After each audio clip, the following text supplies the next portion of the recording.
So good morning guys. तो चलिए start करते हैं आज के यानी कि 17 अक्टूबर के इंपॉर्टेंट करंट अफेयर्स को। तो इस प्रश्न में आपसे पूछ रहे हैं कि भारत की पहली बायोपॉलीमर प्रदर्शन सुविधा का उद्घाटन अभी कहां पर किया गया। तो आंसर होगा महाराष्ट्र में।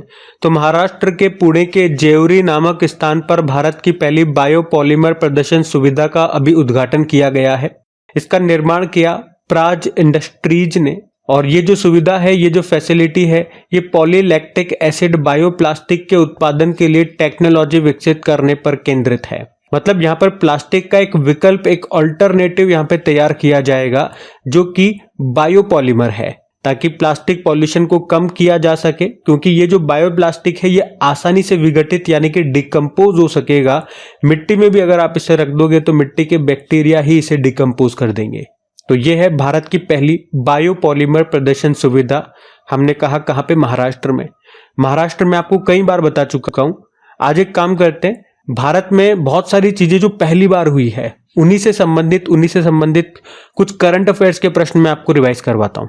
जैसे कि अगर पूछा जाए देश का पहला दिव्यांग पार्क ये कहां पे स्थापित किया गया? मध्य प्रदेश के होशंगाबाद में। भारत का पहला वैज्ञानिक डीप ड्रिलिंग मिशन महाराष्ट्र के कोयना में शुरू किया गया। कुष्ठ रोग से मुक्त होने वाला दुनिया का पहला देश ये जॉर्डन बना। उत्तर पूर्वी राज्यों पर केंद्रित पहला भारतीय कला महोत्सव का आयोजन ये सिकंदराबाद तेलंगाना में हुआ, जिसका उद्घाटन खुद प्रेसिडेंट ने किया था, द्रौपदी मुर्मू जी ने। नीति आयोग के महिला उद्यमिता चैप्टर में शामिल होने वाला पहला राज्य तेलंगाना बना। भारत के पहले सुपर कैपेसिटर संयंत्र यानी कि प्लांट का अनावरण किया गया केरल के कन्नूर में। बायो सीएनजी संयंत्र प्लांट वाली भारत की पहली आधुनिक गौशाला जिसका नाम है लाल टिपारा गौशाला का उद्घाटन ग्वालियर में किया गया। भारत का पहला CO2 से मेथेनॉल पायलट प्लांट ये बनेगा पुणे में। उत्तर प्रदेश की पहली एयरलाइन कौन सी बन गई है? शंख एयरलाइन। पी वेणुगोपाल ये भारत के पहले हृदय प्रत्यारोपण करने वाले डॉक्टर थे या व्यक्ति थे, लेकिन निधन हो गया।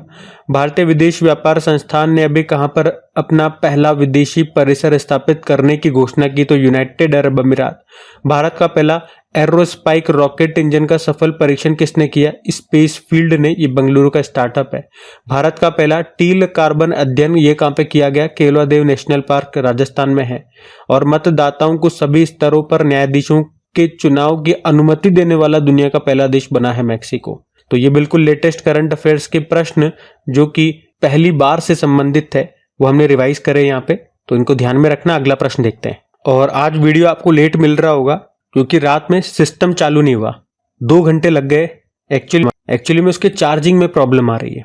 अब रात में तो कहाँ जाए उसको दिखाने, तो जैसे तैसे 2 घंटे बाद जाकर के वो स्टार्ट हुआ, तो इसीलिए मॉर्निंग में वीडियो लेट बन पाया और आप तक लेट पहुंच रहा है। मुझे लगा कि आपको बता देना चाहिए इसलिए बता दिया। अभी अगले प्रश्न की ओर बढ़ते हैं। क्योंकि क्या है ना, एक बार तो मुझे लगा था कि ये शायद स्टार्ट ही नहीं होगा, तो मुझे फिर से बोलना पड़ जाएगा कि वीडियो लेट आएगा, दिन तक या शाम तक आएगा। लेकिन जैसे तैसे ईश्वर ने लाज रखी और 2 घंटे की मशक्कत के बाद वो स्टार्ट हो गया। तो चलो फिर अगला प्रश्न देखते हैं हम। अगला है, अभी हाल ही में विश्व खाद्य दिवस वर्ल्ड फूड डे कब मनाया गया? तो आंसर होगा 16 अक्टूबर को। तो हर साल 16 अक्टूबर को वर्ल्ड फूड डे के रूप में मनाया जाता है, जिसका उद्देश्य है दुनिया को भुखमरी से बचाना और कुपोषण को दूर करना। और 16 अक्टूबर को ही क्यों मनाते हैं? क्योंकि 16 अक्टूबर को फूड एग्रीकल्चर ऑर्गेनाइजेशन की स्थापना हुई थी 16 अक्टूबर 1945 में। इसका मुख्यालय जरूर याद रखना, हेडक्वार्टर कहां पर है? रोम इटली में है। थीम क्या है इस दिवस की? अच्छा, फूड से भी संबंधित कुछ प्रश्न आपके मैं करवाऊं, अगर यहाँ पे आपको रिलेट करवाऊं तो एक तो वर्ल्ड फूड सेफ्टी डे भी आपको याद रखना है, वो 7 जून को होता है। जो हम पढ़ रहे हैं वो वर्ल्ड फूड डे है। और भारत की पहली हाइजेनिक फूड स्ट्रीट जिसका नाम प्रसादम है, इसको लॉन्च किया गया था, उद्घाटन किया गया था कहाँ पे? उज्जैन में। अभी इसी साल दूसरा फूड रेगुलेटर्स समिट 2024 हुआ था, कहाँ पे? नई दिल्ली में। और नई दिल्ली में ही अभी तीसरा वर्ल्ड फूड इंडिया समिट 2024 भी हुआ था, ये भी ध्यान रखना। और इसमें जो भागीदार देश था, पार्टनर कंट्री, वो जापान था, फोकस कंट्री वियतनाम और ईरान था। बाकी अभी जो राज्य खाद्य सुरक्षा सूचकांक स्टेट फूड सिक्योरिटी इंडेक्स आया था उसमें टॉप पे केरल था। अब आपके लिए एक होमवर्क प्रश्न मैं पूछ रहा हूं कि अभी जो हंगर इंडेक्स आया था, भूखमरी सूचकांक, उसमें भारत की रैंक क्या है? अभी 2-4 दिन पहले ही हमने शायद पढ़ा होगा, तो बताइए क्या आंसर होगा इसका। बाकी देखो, एक और दिवस आपको बता दूं, 16 अक्टूबर तो हमने देख लिया। 15 अक्टूबर को भी हमने एक दिवस मनाया है विश्व छात्र दिवस के रूप में। डॉक्टर एपीजे अब्दुल कलाम की जयंती को ये दिवस हम मनाते हैं, जिन्हें मिसाइल मैन ऑफ इंडिया भी कहा जाता है। उनका जन्म 15 अक्टूबर 1931 में हुआ था तमिलनाडु के रामेश्वरम में। वे भारत के 11वें नंबर के प्रेसिडेंट रहे थे 2002 से लेकर 2007 तक। मिसाइल मैन ऑफ इंडिया के नाम से उनको जानते हैं। और इस दिवस की भी थीम रखी गई है छात्रों के भविष्य के लिए समग्र शिक्षा। तो यहाँ पे आज 2 दिवस मैंने आपको बताया, एक तो 15 तारीख का और एक 16 अक्टूबर का। चलो अक्टूबर के सारे डेज में आपको एक बार फिर रिवाइज करवा दूं। 1 अक्टूबर को वृद्धजन दिवस, कॉफी डे और वेजिटेरियन डे। 2 अक्टूबर को अंतर्राष्ट्रीय अहिंसा दिवस, स्वच्छ भारत दिवस। 4 अक्टूबर को विश्व पशु दिवस। 5 अक्टूबर को वर्ल्ड टीचर डे और राष्ट्रीय डॉल्फिन दिवस। 7 अक्टूबर को विश्व कपास दिवस। 9 अक्टूबर को वर्ल्ड पोस्टल डे। 10 अक्टूबर को विश्व मानसिक स्वास्थ्य दिवस, नेशनल पोस्टल डे और वर्ल्ड साइट डे। 11 अक्टूबर को अंतर्राष्ट्रीय बालिका दिवस। 12 अक्टूबर को विश्व पक्षी प्रवासी दिवस, अंतर्राष्ट्रीय आपदा जोखिम न्यूनीकरण दिवस। और 13 अक्टूबर को स्तन कैंसर जागरूकता दिवस। और 14 अक्टूबर को विश्व मानक दिवस, वर्ल्ड स्टैंडर्ड्स डे के रूप में मनाया हमने। तो ये थे अक्टूबर के सारे डेज। 15 अक्टूबर और 16 अक्टूबर को आज मैंने बता दिया आपको, तो ये सब ध्यान में रखना। अगला प्रश्न देखते हैं। फिर अगले प्रश्न में पूछ रहे हैं, हाल ही में किसने यूरोपा क्लिपर मिशन को लॉन्च किया? तो आंसर होगा नासा ने। तो बृहस्पति यानी कि जुपिटर के एक चंद्रमा का नाम है यूरोपा, और उसी पर जीवन की संभावना की जांच करने के लिए, वहां पे जीवन की संभावनाओं की तलाश करने के लिए अभी नासा ने यूरोपा क्लिपर मिशन को लॉन्च किया है। कहां से लॉन्च किया? फ्लोरिडा के केनेडी स्पेस सेंटर से। और किस रॉकेट से लॉन्च किया? तो स्पेस एक्स, जो कि एलन मस्क की कंपनी है स्पेस एक्स, उसके फाल्कन हैवी रॉकेट से लॉन्च किया है। ये मिशन 6 साल का होगा, क्योंकि इस स्पेसक्राफ्ट को करीब 3 अरब किलोमीटर की दूरी तय करनी होगी वहां पहुंचने में। तो 6 साल तक ये मिशन चलेगा। बृहस्पति, जुपिटर आप जानते हो हमारे सोलर सिस्टम का सबसे बड़ा ग्रह है। अच्छा, इसी तरह से मैं आपको याद दिलाना चाहूंगा कि पिछले साल जूस मिशन हमने पढ़ा था, यूरोपियन स्पेस एजेंसी ने इसको लॉन्च किया था। यूरोपा पर जीवन की संभावना तलाशने के लिए जूस मिशन लॉन्च किया था उन्होंने। और एक और प्रश्न हमने पढ़ा था कि बृहस्पति के एक उपग्रह पर ओजोन की खोज हुई थी। कौन सा उपग्रह है वो? उसका नाम है कैलिस्टो। और आपको पता है बृहस्पति और मंगल के बीच में ही एस्टेरॉइड बेल्ट पाई जाती है। बाकी बात यहाँ पे नासा की करते हैं। नासा मतलब national aeronautics and space administration, स्थापना होती 1958 में। हेडक्वार्टर वॉशिंगटन डीसी में है। बिल नेल्सन इसके एडमिनिस्ट्रेटर हैं। और नासा के ही कुछ और मिशन में आपको रिवाइज कराऊं तो इन्होंने पेस मिशन अभी लॉन्च किया था ओशियन और एटमॉस्फेयर की स्टडी करने के लिए। आर्टेमिस मिशन ये लॉन्च करेगा, फिर से इंसानों को चांद पर भेजा जाएगा इस मिशन के अंतर्गत, और इसमें एक महिला भी जाएंगी, उनका नाम क्रिस्टीना कोच है। डाविंची मिशन ये लॉन्च करेगा 2029 में। और ये जो मिशन है ये शुक्र यानी कि वीनस के पास से उड़ान भरेगा और इसके कठोर वातावरण का पता लगाएगा। निसार मिशन ये नासा और भारत की जो स्पेस एजेंसी है इसरो, ये दोनों मिलकर के लॉन्च कर रहे हैं। इसका मतलब होता है निसार मतलब NASA ISRO satellite aperture radar. और नासा का एक टेलीस्कोप है नियोवाइज, और अभी इसने इसको समाप्त कर दिया है, तो ये न्यूज में था, ये भी ध्यान रखना। उसके अलावा नासा ने टेनेजर 1 सैटेलाइट को भी लॉन्च किया था फॉल्कन 9 रॉकेट से, कार्बन डाइऑक्साइड और मीथेन के प्रमुख उत्सर्जकों का पता लगाने के लिए, एमिटर्स का पता लगाने के लिए। और अभी नासा ने मंगल पर, मार्स पर सल्फर मिलने की भी घोषणा की थी।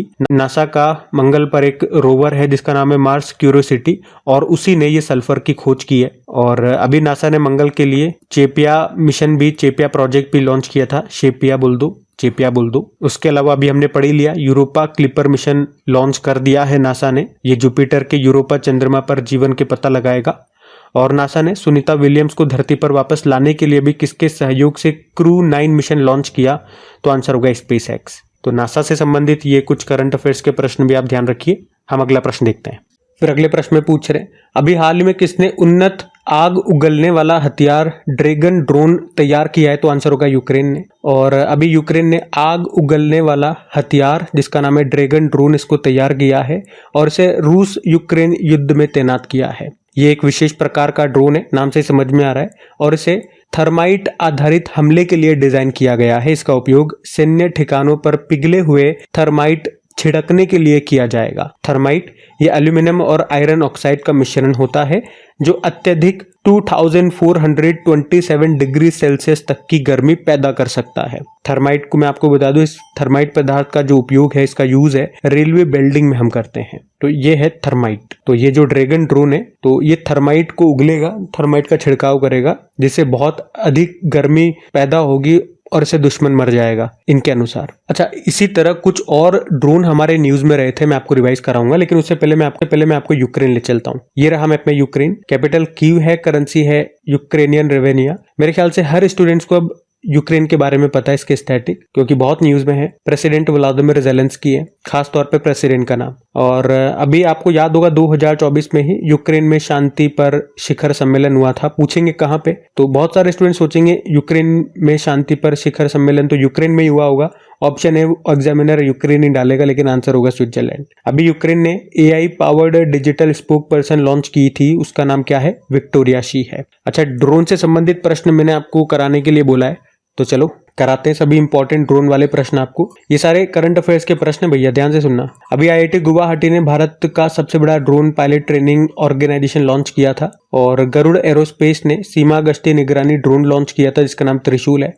आईआईटी जम्मू ने साउंड बेस्ड यानी कि ध्वनि आधारित एंटी ड्रोन सिस्टम लॉन्च किया था। भारतीय नौसेना के लिए दृष्टि 10 स्टार लाइनर ड्रोन बनाया था अडानी डिफेंस एंड एरोस्पेस ने। भारत ड्रोन शक्ति 2023 का आयोजन उत्तर प्रदेश के गाजियाबाद में हुआ था। भारत ने विश्व के पहले एआई संचालित एंटी ड्रोन सिस्टम को लॉन्च किया था, उसका नाम इंद्रजाल है, इसको बनाया था ग्रीन रोबोटिक्स ने। भारत की पहली पुलिस ड्रोन यूनिट ये किस शहर में लॉन्च हुई थी? चेन्नई में। भारत का पहला ड्रोन परीक्षण केंद्र कहां पे खुलेगा? तमिलनाडु। प्रधानमंत्री नरेंद्र मोदी ने भारत के पहले किस यात्री ड्रोन का अनावरण किया? वरुण। ड्रोन नीति को मंजूरी देने वाला पहला राज्य बना था हिमाचल प्रदेश। स्वास्थ्य सेवा में ड्रोन लॉन्च करने वाला पहला राज्य उत्तराखंड। किस राज्य ने ड्रोन के आयात पर प्रतिबंध लगा दिया? भारत। और नागरिक हवाई क्षेत्र में ड्रोन को अनुमति देने वाला देश बना था इजराइल। देश का पहला ड्रोन स्कूल ग्वालियर मध्य प्रदेश में खुला था, और भारत की पहली ड्रोन फॉरेंसिक लैब स्थापित की गई थी केरल में। उसके अलावा भारत MQ-9B आर्म्ड ड्रोन खरीद रहा है अमेरिका से।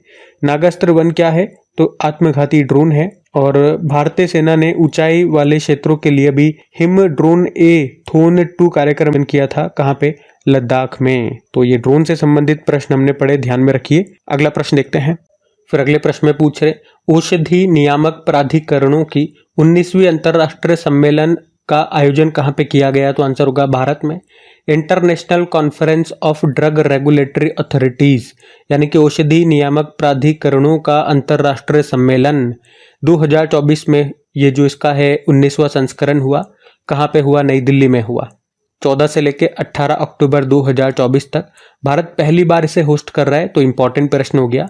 एक्चुअली में ये जो बैठक है पहले 2020 में होने वाली थी, लेकिन कोविड के कारण नहीं हो सकी, अब 2024 में हो रही है भारत में ही। और इसका जो पहले 18वां सम्मेलन था, इससे पहले वाला 2018 में हुआ था डबलिन आयरलैंड में। हर 2-2 साल में इसका आयोजन होता है, लेकिन कोविड के कारण मामला ऐसा बिगड़ गया, गैप आ गया, अब 2024 में हुआ ये। पहला वाला जो सम्मेलन है वो 1980 में हुआ था अन्नापोलिस अमेरिका में। अच्छा, इस बार की हम बात करते हैं, थीम क्या है? भारत में हो रहा है तो थीम भी ध्यान रखें, smart regulation delivering quality assured medical products for all. तो इस सम्मेलन का उद्घाटन किया किसने? हमारे जो हेल्थ मिनिस्टर हैं JP नड्डा ने। और इस सम्मेलन का आयोजन करने का उद्देश्य क्या रहा? वर्ल्ड हेल्थ ऑर्गेनाइजेशन के सदस्य देशों के दवा नियामक अधिकारियों को एक साथ लाना और औषधि नियामक जानकारी को सुसंगत बनाने और उनके बीच सहयोग को बढ़ावा देने के तरीकों पर चर्चा करना इस सम्मेलन का मुख्य उद्देश्य रहा। तो भारत में पहली बार इसका आयोजन हुआ, तो प्रश्न हमारे लिए इंपॉर्टेंट हो जाता है। वैसे सम्मेलन वाला प्रश्न है, तो समिट्स वाला जब भी प्रश्न आता है 2024 के इंपॉर्टेंट समिट्स में आपको रिवाइज कराता हूँ, लेकिन यहाँ पे ये पहली बार भारत में हुआ ना, तो अब मैं आपको यहाँ पे भारत से संबंधित कुछ इंपॉर्टेंट प्रश्न रिवाइज करवाऊंगा, जो इस साल भारत किन किन कारणों से न्यूज में था वो हम देखेंगे। तैयार है आप लोग? तो देखो, भारत को 2024 के लिए अभी अंतर्राष्ट्रीय संगठन एशियाई आपदा तैयारी केंद्र का अध्यक्ष बनाया गया था, और 2024 में यूनेस्को की विश्व धरोहर समिति की 46वीं की अध्यक्षता भारत ने की थी, नई दिल्ली में हो चुका है ये। 2024 में वर्ल्ड टेलीकॉम स्टैंडर्डाइजेशन असेंबली की मेजबानी भारत करेगा। 2025 में FIH international hockey federation hockey mains junior world cup host करेगा भारत। भारत ने अभी 2024 में ही 46वीं अंटार्कटिक संधि परामर्श बैठक की मेजबानी की थी केरल के कोच्चि में। वर्ल्ड ऑडियो विजुअल और मनोरंजन शिखर सम्मेलन ये भारत में होगा, गोवा में नवंबर में होगा। तीसरे वॉइस ऑफ ग्लोबल साउथ शिखर सम्मेलन की मेजबानी ये भारत ने की। पहले बिम्स्टेक बिजनेस शिखर सम्मेलन का आयोजन अभी भारत में हुआ। नागरिक विमानन पर दूसरा एशिया प्रशांत मंत्री स्तरीय सम्मेलन ये भारत में हुआ। नेचर के अध्ययन की स्टडी के अनुसार दुनिया का सबसे बड़ा प्लास्टिक प्रदूषक देश भारत को बताया। अमेरिका के नेतृत्व वाले खनिज सुरक्षा वित्त नेटवर्क में कौन सा देश शामिल हुआ? भारत। 2025 में पहले खो खो विश्व कप की मेजबानी ये भारत करेगा। और भारत, याद रखना, अंतर्राष्ट्रीय ऊर्जा दक्षता हब इसमें शामिल हो गया, जिसका मुख्यालय पेरिस में है।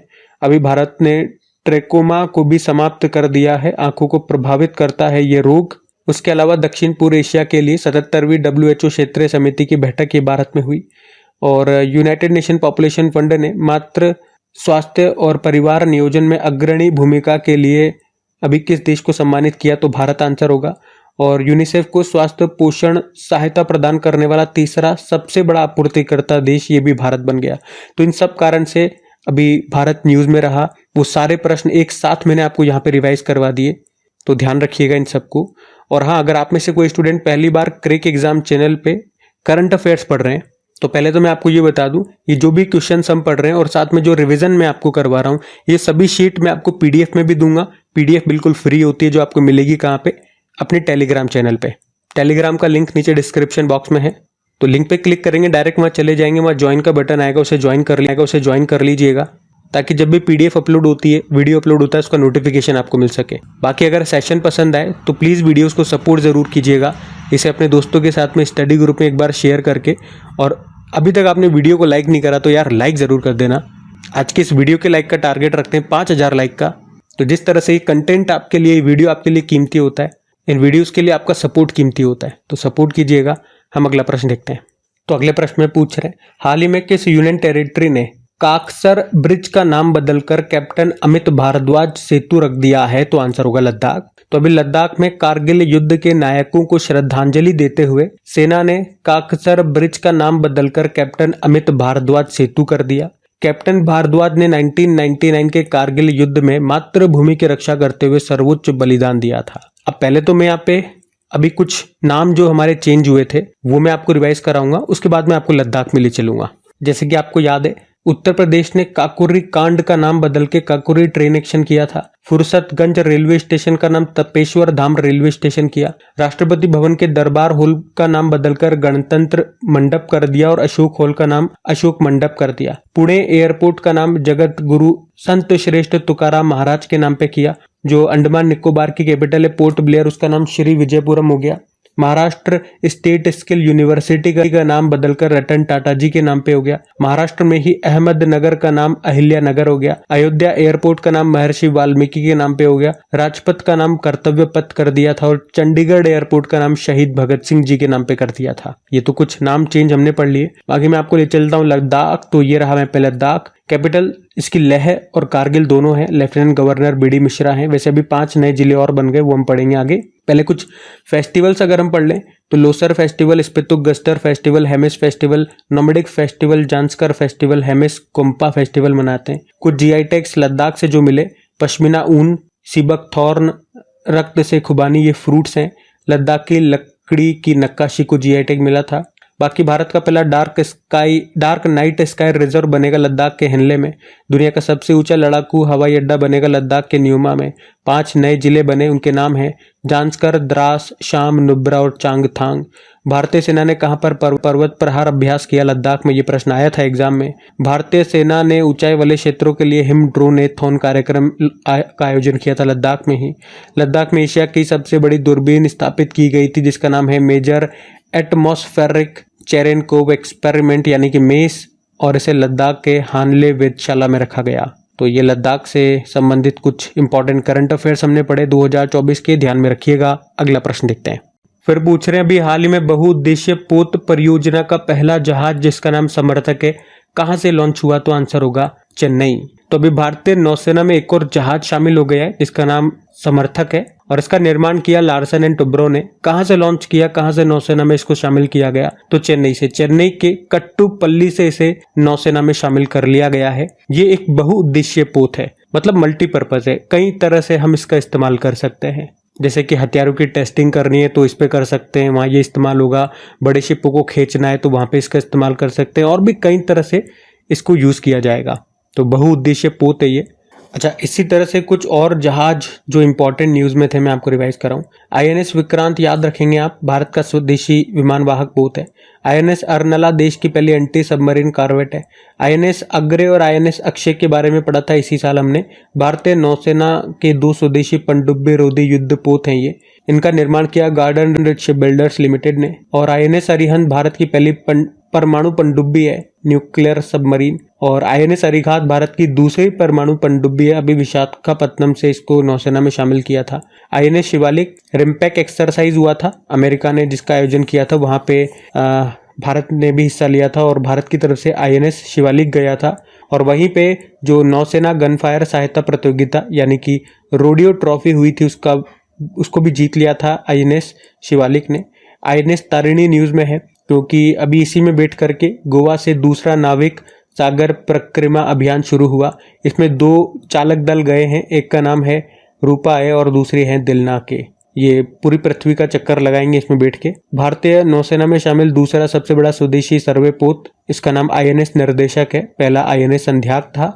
और भारतीय नौसेना ने विशाखापत्तनम में कलवरी पनडुब्बी पलायन प्रशिक्षण सुविधा शुरू की थी, उसका नाम विनेत्रा है, ये भी याद रखिएगा।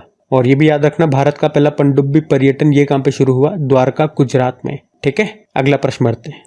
फिर अगले प्रश्न में देख रहे हैं हम कि अभी हाल ही में किन खिलाड़ियों को आईसीसी हॉल ऑफ फेम में शामिल किया गया, तो आंसर होगा उपर्युक्त सभी, एबी डिविलियर्स, एलिस्टर कुक और नीतू डेविड। तो अभी आईसीसी ने साउथ अफ्रीका के पूर्व कप्तान एबी डिविलियर्स, पूर्व इंग्लिश कप्तान एलिस्टर कुक और भारत की पूर्व महिला स्पिनर नीतू डेविड को आईसीसी हॉल ऑफ फेम में शामिल कर लिया है।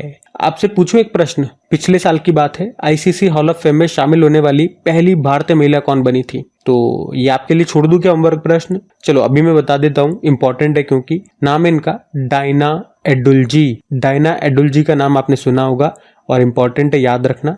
बाकी आईसीसी की बात करें, इंटरनेशनल क्रिकेट काउंसिल स्थापना होती है 1909 में, हेडक्वार्टर दुबई यूएई में है। सीईओ जॉफ एलार्डिस है और चेयरमैन ग्रेग बार्कले।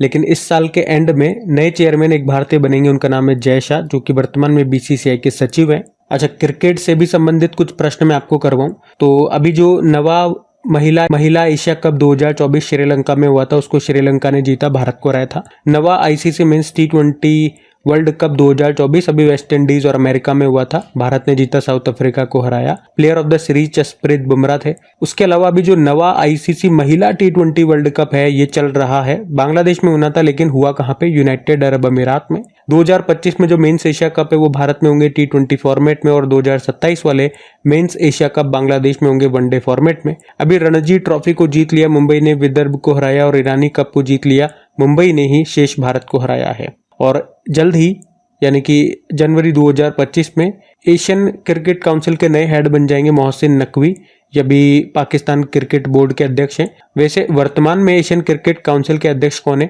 यही है जय शाह, जिनके बारे में भी मैंने आपको बता ही दिया। तो ध्यान में रखना, ये इंपॉर्टेंट पॉइंट्स हैं सारे। अगला प्रश्न देखते हैं।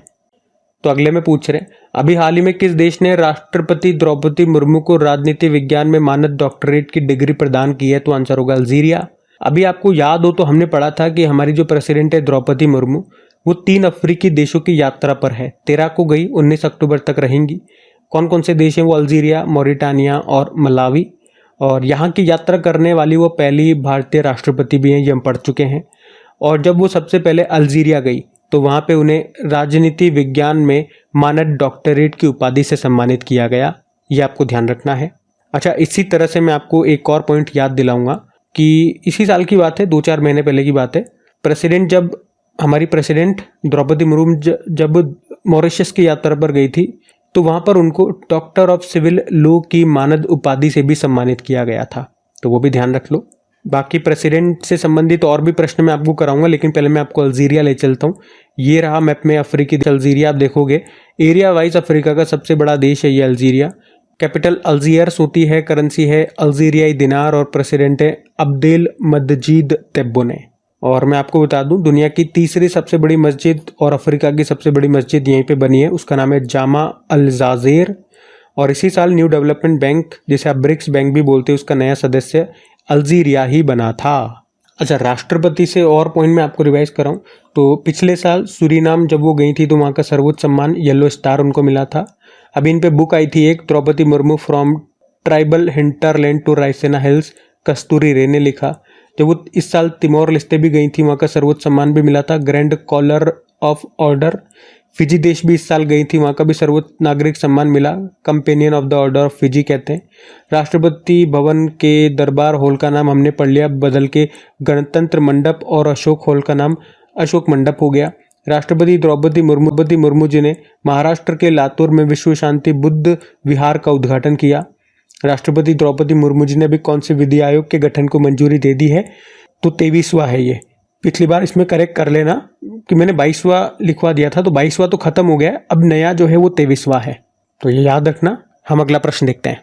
फिर अगले में देख रहे हैं, अभी हाल ही में 75वीं अंतर्राष्ट्रीय अंतरिक्ष यात्री कांग्रेस कहाँ पे शुरू हुई? तो आंसर होगा इटली में।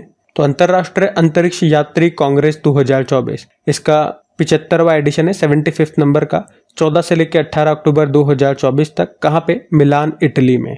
पिछले साल जो 74 नंबर की इसकी बैठक हुई थी वो बाकू अजरबैजान में हुई थी, और इस बार की थीम है स्थायित्व के लिए जिम्मेदार स्थान। और आपको बता दूं, यहीं पे विश्व अंतरिक्ष अवार्ड दिया गया हमारे जो इसरो के अध्यक्ष हैं एस सोमनाथ को। इसरो की तरफ से इन्होंने इसको प्राप्त किया चंद्रयान 3 के लिए। और इटली से याद आएगा कि 2024 में जो G7 समिट है इसको होस्ट यही कर रहा है।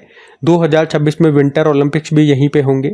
इसकी जो कैपिटल है रोम, जो कि किस नदी के किनारे स्थित है? टाइबर नदी। और यहीं पे आपको फूड एग्रीकल्चर ऑर्गेनाइजेशन का हेडक्वार्टर मिल जाएगा। बाकी देखो, कुछ समिट्स मैं आपको रिवाइज कराना चाहूँगा 2024 के। और अब जब भी समिट वाला प्रश्न आ रहा है तो मैं आपको एक साथ नहीं करवा रहा हूँ, जैसे पहले मैं एक साथ करवाता था, अब मैं 10-10, 8-8, 10-10 करवा रहा हूँ, ताकि एक साथ बर्डन नहीं पड़ेगा। बाकी शीट में बार बार रिपीट करवाता रहूँगा। देखो, जैसे कि अभी 19वां CII भारत अफ्रीका व्यापार सम्मेलन हुआ नई दिल्ली में। 8वां धम्म सम्मेलन 2024 अहमदाबाद में हुआ, जिसमें चीफ गेस्ट थे हमारे वाइस प्रेसिडेंट जगदीप धनखड़। पहले बिम्स्टेक बिजनेस शिखर सम्मेलन का आयोजन हुआ भारत के नई दिल्ली में। चौथा राष्ट्रीय हिंदी विज्ञान सम्मेलन हुआ अभी भोपाल में। विश्व शिक्षा सम्मेलन अभी हुआ दुबई में। जिला न्यायपालिका का राष्ट्रीय सम्मेलन नई दिल्ली में हुआ। नागरिक विमानन पर दूसरा एशिया प्रशांत मंत्री स्तरीय सम्मेलन भारत में हुआ। पहला विश्व ऑडियो विजुअल और मनोरंजन शिखर सम्मेलन गोवा में होगा। नेशनल ई गवर्नेंस कॉन्फ्रेंस का आयोजन मुंबई में हुआ। और अभी ग्लोबल AI शिखर सम्मेलन 2024 का आयोजन ये हैदराबाद में हुआ था। तो 10 समिट मैंने आपको यहाँ पे और रिवाइज करवा दी। पिछले दो चार दिन में जब हमने इस तरह का सम्मेलन वाला प्रश्न पढ़ा था तो वहाँ अलग शीट थी, तो अब मैं आपको टुकड़ों में करा रहा हूँ, ताकि एक साथ कराऊंगा तो मुझे बहुत से स्टूडेंट्स ने बोला और मैंने भी फील किया, एक साथ करवा देता हूँ मैं जैसे 20, 30, 40 तो वो होच पोच हो जाता है और थोड़ा सा याद रखने में भी दिक्कत आती है।